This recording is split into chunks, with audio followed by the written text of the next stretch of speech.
کتنا اہم ہے پورے سال میں یہ جو مہینہ آتا ہے، اوور ہالنگ کرتے کہتے ہم نے سنا ہے علماء سے، آپ لوگوں سے ہی، کہ یہ اوور ہال کر دیتا ہے. بالکل جی بلا شبہ یہ روحانی نشاط کا سبب ہے.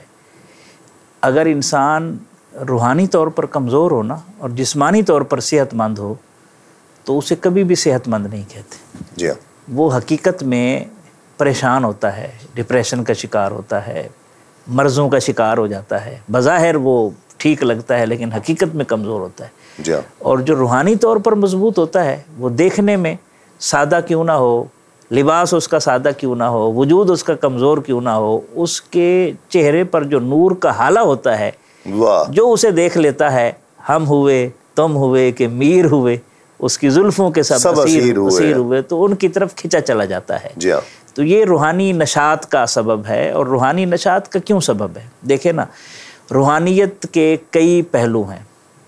ایک پہلو ہے آپ اللہ کی بارگاہ میں جبین نیاز جھکائیں. بے شک. ایک پہلو ہے اس کا کہ ذکر کریں، تلاوت کریں. ایک پہلو ہے آپ اللہ کے راستے میں خرچ کریں. مختلف پہلو ہیں نا. جی ہاں. اور خود روزہ ان ساری عبادات کا جامع ہے، جس میں بندہ نماز بھی پڑھتا ہے. جی ہاں. جس میں بندہ بھوکا پیاسا بھی رہتا ہے، قرآن پاک کی تلاوت بھی سنتا ہے، تو وہ ساری چیزیں پورا پیکج آ جاتا ہے نا. جی ہاں. تو سال میں ایک مہینہ کوئی بھی مشین ہے اسے آپ اگر ریسٹ نہیں دیں گے، نان سٹاپ چلائیں گے تو وہ بیمار ہو جائے، وہ ڈسٹرب ہو جائے گی، خراب ہو جائے گی. تو یہ انسانی مشین ہے اور اس کی گائیڈ بک اللہ نے بھیجی ہے قرآن کی صورت میں. واہ واہ واہ. تو وہ جو کہتا ہے تو اس کے مطابق اگر ہم چلیں گے تو یہ ٹھیک چلے گی. اگر اس سے دیکھیں، اس میں ایک اور پہلو بھی ہے، یہ بڑا دلچسپ ہے. انسان کیوں اشرف المخلوقات ہے؟ ایک طرف نفس ہے انسان کا جو شیطان سے بھی طاقتور ہے، دوسری طرف شیطان ہے الذی یوسوس فی صدور الناس، سینے پر بیٹھا ہے.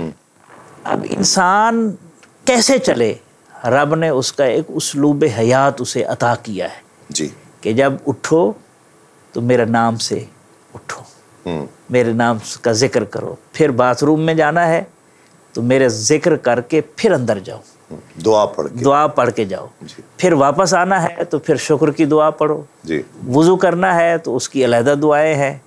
گھر سے نکلنا ہے تو اس کی علیحدہ دعا ہے. مسجد میں جانا ہے اس کی علیحدہ دعا ہے. پھر 5 وقت اپنے پاس بلایا ہے، یہ فرض ہے.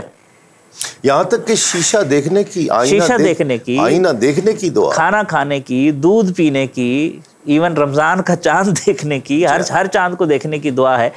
تو یہ پورے کا پورا ایک پیکج ہے. حتیٰ کہ جب آپ بستر میں جاتے ہیں اور سونے لگتے ہیں تو اس وقت بھی حکم ہے کہ اللہم بسمک اموت و احیا پڑھ کر سو. سبحان اللہ. تو یہ پورے کا پورے پیکج ہے. اب جو آدمی 5 وقت اللہ کی بارگاہ ہمیں حاضری دے، تو حدیث پاک میں مثال دی گئی ہے نا، جس کے گھر کے سامنے نہر بہتی ہو اور 5 مرتبہ وہ اس میں نہائے، کیا اس کے جسم پر کوئی آلودگی رہے گی؟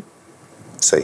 اسی طرح 5 مرتبہ جو رب کی بارگاہ ہمیں حضور پیش کرتا ہے، حاضر ہوتا ہے، تو اس کا باطن بھی صاف ہوتا ہے، اس کا ظاہر بھی صاف ہوتا ہے. اور پھر رمضان میں جس میں نفل فرض کے برابر اور فرض 70 گنا، اور پھر خیرات اور برکات کا ایسا سلسلہ کہ شیطانوں کو قید کر دیا اور فرشتوں کو مامور کر دیا، اور آوازیں غیبی آ رہی ہو، یا باغی الخیر اقبل یا باغی شر اکثر. وہ شر کے طلبگار اب بس کر دے، اب تو شیطان بھی باندھے جا چکے ہیں.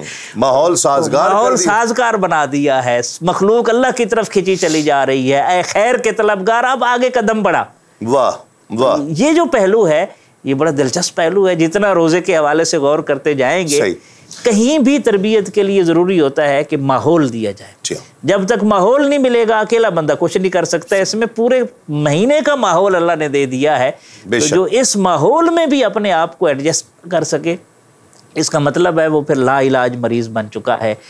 اس کو پھر زیادہ کوئی نگاہ کا لیزر ہی پھر اسے ٹھیک کر سکتا